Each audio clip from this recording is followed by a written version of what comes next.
Technology could be considered supernatural then, because going back to the myths, it's fulfilling a lot of the myths that we use to explain nature.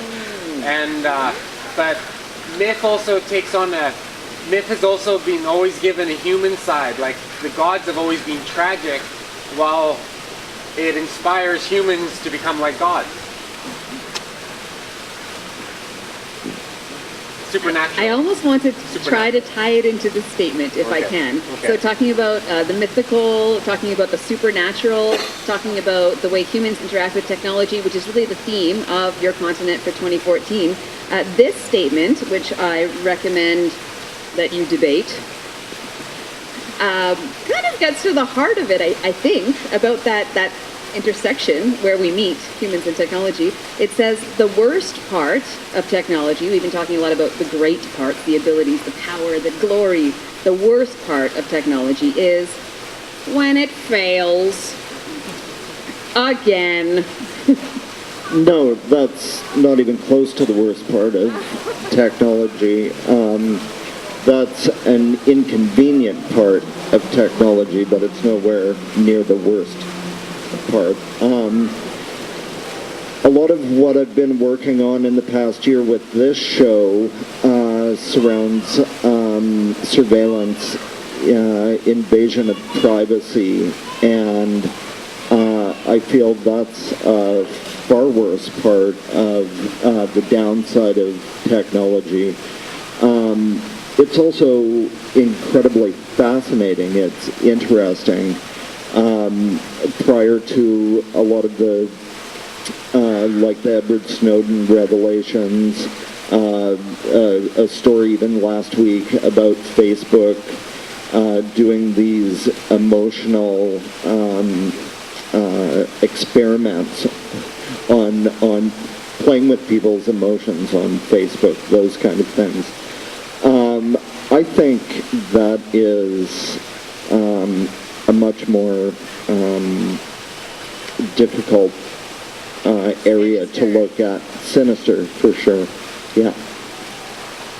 I agree 100% too, and I think that you really tackled into something that is worse than failure of technology, because if you think about technology failing, it just dies in a sense, right? Like it's not working properly and something like that. But for my opinion, it's not technology that fails, it's the humans that fail. And because we failed recognizing the potential of it, and if I may answer to the question, is it supernatural? I will say yes. First time in human history we have tools that might mimic our brain. First time ever we have such a complex and simple at the same time medium that mimics consciousness, that can learn, that has ability to develop itself, that has an incredible potential. Like for me, it is our fault that we are not using it for that purpose, to allow us to understand who we are and gain the contact with the missing knowledge. And the nature is the missing knowledge, right? Nature contains and mythology contains the missing knowledge, and everything else. I strongly believe that in the couple 100,000 years we evolved from the real knowledge, and we are now at the bottom of the kind of, evolution. And in that sense, I believe technology is probably our way back if we ever decide to take it as a different, completely different medium. Can technology save us from our emotions? No, I don't think so. I think technology can only amplify our emotions overall. I've been thinking, do you know the story about the Facebook experiments that happened? It was 2 years ago now. And some computer scientists played with the news feeds of 700,000 people without them knowing. Half of them were fed more positive content on the news feed, the others depressing content. And this just came out about a month ago. And Facebook, did a mild apology and said, well, it's part of our user policy.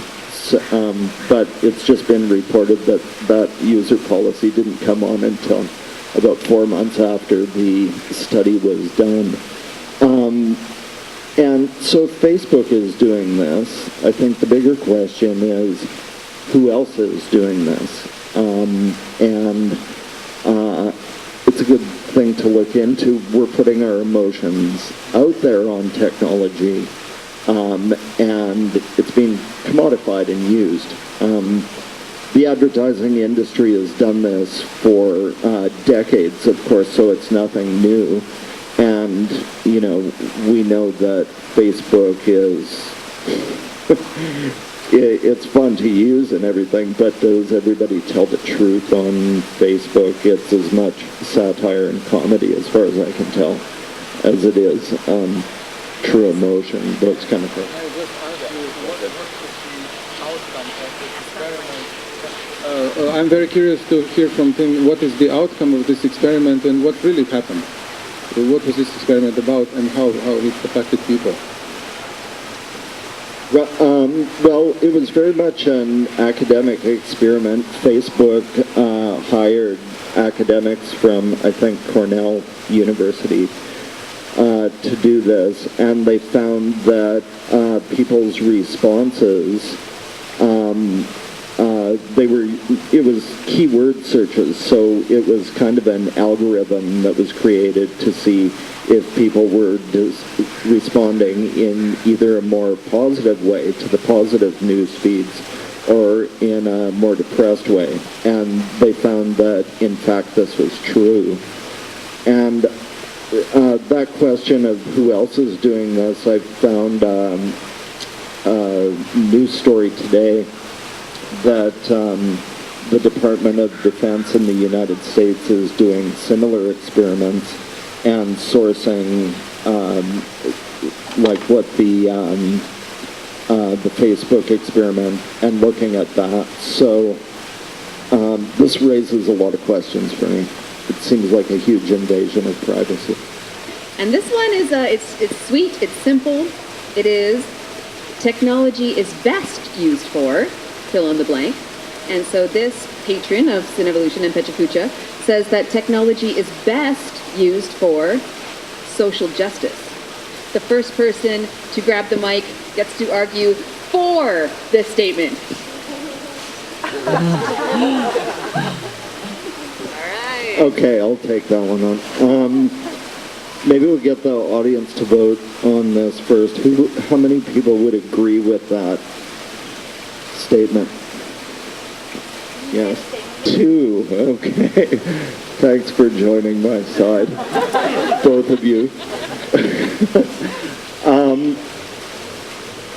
In the research that I've been doing around privacy and human rights and what is really a fight online to preserve that at a time when technology